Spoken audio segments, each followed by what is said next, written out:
መነካካቱ ይቀራል። ይሄና ይሄ እንደዚህ መነካካት ይቀራል። መጨራራቱ ይቀራል አይቀርም። ከዛ ወጥተው ማን ይሙት ዝም ይባባላል። ውርደት በጣም ከዚህ ውርደት ያልነን ነው የሚባለው። ማርያምን በጣም ነው የሚገርመው። እናንተ ምን አይነት ጉር ናቸው ግን? በቃ የሌለ እኮ ነው የሌለ ነገር እኮ ነው እየተደረገ ያለው። አብርሽን በዚህ በኩል ያለቃቅሳል፣ ሩታን በዚህ ጋር ተለቃቅሳለች፣ ሄርሜላን በዛ ጋር ተለቃቅሳለች። እንግዲህ ቤተሰብ ይሄን ቪዲዮ ለማንኛውም ሁላችሁም ላይክ፣ ሼር፣ ሰብስክራይብ አድርጉ። ላይክ አድርጉ። እኔ በጣም የገረመኝ ነገር ቤተሰብ ትናንትና እንግዲህ አብርሽ በጣም ያለቃቀሰ በጣም በቃ ሁሉ ነገር መሮኛል፣ የሩታ ነገር መሮኛል፣ ከዚህ በኋላ የምታደርገኝ ነገር ሁሉ በጣም እኔ በቃ ደስተኛ አይደለሁም፣ ከሷ ጋርም ደስተኛ እንዳልሆነ ነው ሲናገር የነበረው ማለት ነው። እንግዲህ ውዶቼ ሄርሜላና አብርሽ ያወራሉ እኮ ድብና አድርጎ ስልክ ያወራሉ ምናምን በደንብ አድርጎ ነው የሚያወሩት። ገብቷቸዋል። አሁን ሩታ ምንድነው ያስጠነቀቀችው? አብርሃምን ከሷ ጋር ከተገናኘ እኔ ሳላይ ከሷ ጋር ከተገናኘ ከዚህ በኋላ የኔና አንተ ነገር ያበቃል፣ ቪዲዮውን ሁሉንም አሰራጭብ ብለዋለች። እንግዲህ ሁሉንም ቪዲዮ ልታሰራጭበት ነው የአብርሃምን ቪዲዮ ማለት ነው። አሁን ሁሉም ሰው የተናደረባት ሩታ ላይ እሷ ጋር ይቀመጥ ችግር የለውም፣ ግን ለምንድነው ለዳኒ የላከችለት? ለምንድነው ለዳኒ ያሳየችው? ዳኒ ደግሞ ተንኮል ካሰበ ደግሞ ቴሌግራሞች አሉ ምናምን ላይ ይለቅበታል። ገብቷቸዋል። በጣም ነው የሚያሳዝነው። አሁን እኔ አንዳንዴ ሩታ ላይም ልፈርድም አልችልም። እኔ አንዳንዴ የአብርሃምም የሰራት ስራ እርጉዙና እንደዛ ወልዳ እንደዛ አንጀቷን እያቃጠለ ከዚች ከሄርሜላ ጋር ሆኖ በጣም ብዙ ነገር ነው ያደረጋት። አብርሃም ይገባዋል። ሩታ ብትረግጠው ምን ብትሎ ይገባዋል። ለምን እሷም ውስጧን ቅጥል ርድብን ያደረጋት። ገብቷቸዋል። ስለዚህ እኔ ሩታ የምታረገው ነገር ያው ስህተት ነው፣ አይደረግም። የባልን ገበና ወጥቶ ሌላ ሰው ማሳየት በጣም ስህተት ነው። ለውሽማ ያውም ለውሽማው እንደው ማን ይሙት ሄርሜላ እስካሁን ድረስ የአብርሃምን ዝነኛውን አላየውም እንድትልሽ ነው ሩታዬ? አላየውም ልትልሽ ነው ወይ እንዴ? በደንብ አድርጋ እኮ ታውቋለች የአብርሽን ዝነኛው። አንቺ ዝም ብለሽ ፎቶ አነሳሽ፣ ዝም ብለሽ ቪዲዮ ቀረሽው እንጂ እንደው እሷ አታውቀውም አላየችውም ልትይ ነው? ድብና አድርጋ ነው እንጂ ማን ይሙት ሄርሜላና አብርሽ ምንም አላደረጉም ብላችሁ ታምናላችሁ እናንተ? እኔ በበኩሌ አላምንም።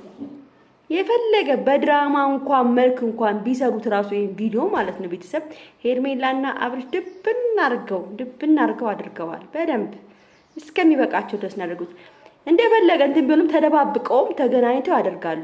ተደባብቀውም እነዚህ እንኳን እንትን ድራማም እንኳን ቢሆን ማለት ነው ተሸፋፍደዋል እኮ ሁለቱም ቤተሰብ ሸፈድፈድ ብለዋል። እንዴ ፋራ ናችሁ እንዴ? አሁን አብርሽ እኮ እንዲህ የሚሸጠለጠው እኮ እሷን ስለቀማመሳት ነው። አሪፍ ፍቅር ታሳየዋለች፣ አሪፍ በደንብ አድርጋ ትሰጠዋለች። በቃ እሱ ፍላጎቱ ደግሞ ይሄ ነው። ጭቅጭቅ አይፈልግም ምናምን በደንብ ሳይ ተደርጎ ምናምን በደንብ አድርጋ ትሰጠዋለች። ልጅቷ ደግሞ አይታችሁ እንዴት እንደሚያርግ እንድንፈቅ ምናምን ትወዳለች። እሱ እንዴት እንደምትነካከው ምን እንደምትለው። ስለዚህ ሩታ ዝም ብላ ነው የምትለፋው። ማርያምን ዝም ብላ ነው የምትለፋው እንጂ አብርሽ ከተነካክቷል። በቃ ከሌላ ሴት ጋር ተነካክቷል። እውነት በጣም በቃ እኔ አብርሽ ሩታም ቢሆን ሁሉን ነገር ትቼ ቆርጬ ልጄን ማሳደግ ነው። ወደዚህም ሳል ወደዛም ሳል እውነቴን ነው የምናገረው። ድራማ ደግሞ ከሆነ ደግሞ እንደዚህ አይነት ነገር እንዲያደርጉ አልፈቅድላቸውም። አሁን ለምሳሌ ሄርሜላና አብርሽ ዋና ሲዋኙ ራቁታቸውን ነው እንዴ? እሷ ፓንት አድርጋ ነው። አይነካኩም። መነካካቱ ይቀራል። ይሄና ይሄ እንደዚህ መነካካት ይቀራል። መጨራራቱ ይቀራል አይቀርም። ከዛ ወጥተው ማን ይሙት ዝም ይባባላሉ። እናንተ ፋራ ናችሁ እንደኛ እኮ ፋራ አይደለንም። ስለዚህ ሄርሜላና አብርሽ በጣም ነው የሚዋደዱት። እንደው ለድራማ እንኳን ቢሆን በድብቅ ይዋደዳሉ። በድብቅ ከሄርሜላ ጋራ አብርሽ የሆነ ነገር አለው።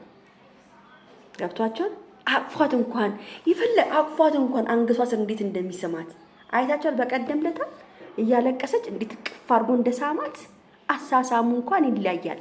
እኔ ሩታን እንኳን እንደዚህ ድርግም አርጎ ሲስማት አላየው። ማርያምን ለሄርሜላ አሳሳም ለሄርሜላ እንዴት እንደሚያቅፋት ለሄርሜላ እንዴት እንደሚሆንላት ለሩታ እንደዚህ ሆኖ አይቻላልም። በደናው ጊዜ ራሱ ለሩታ እንደዚህ አንገቷ ስር እንኳን እቅፍ አርጎ መጠጥ አርጎ እንኳን አይስማትም። ለሄርሜላ እኮ አንገቷ መጠጥ አርጎ ነው የሚስመው ካያችሁ ማለት ነው። እና ሩታ ዝም ብላ ነው የምትለፋው። ሩታዬ ወይ ጠበቅ አርግሽ አዩና ከሄርሜላ ጋር ያለውን ነገር አስቁመሹ የራስሽን ባል ሰብሰብ አርግሽ አዩ። የፈለገ ድራማም ቢሆን አንቺን እየሰሩልሽ ነው፣ አንቺን እየተጫወቱብሽ ነው። እኔ ወንድ ልጅን አላምንም፣ ቤተሰብ ወንድ ልጅንም ሴት ልጅንም አላምንም፣ ማናቸውንም አላምንም። ሁሉም የሰው ባል እየቀሙ ስለሆነ በእውነተኛ ነገር እያየን ስለሆነ ማለት ማንም ጻድቅ የለም እዚህ ጋር። አብርሃም ጻድቅ ነው ወይ ሄርሜላ የምትመስል ሴት አግኝቶ ሳይ ይቀራል? ተው እንጂ ማንም ጻድቅ የለም።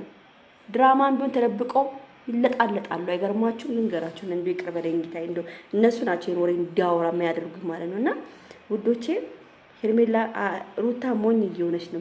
በጣም ማርያምን የተጫወቱባት እንደሆነ አታውቅም። በቃ ቁማር ነው ላይ የሚጫወቱባት። እውነት እኔ እሷን ብሆን ግን በጣም ብዙ ነገር ሰራ ነበር። እግዚአብሔርን ነው የምላችሁ። ብቻ ይሁን እነሷ እንደተመቻት እሷ ወይም አብርሃምን ስለማትፈልጉም ሊሆን ይችላል፣ አይታወቅም። ለማንኛውም ቤተሰብ ይሄን ቪዲዮ ላይክ፣ ሼር፣ ሰብስክራይብ አድርጉ። በተረፈ ወዳችኋለሁ፣ አከብራችኋለሁ። ቻው ቻው።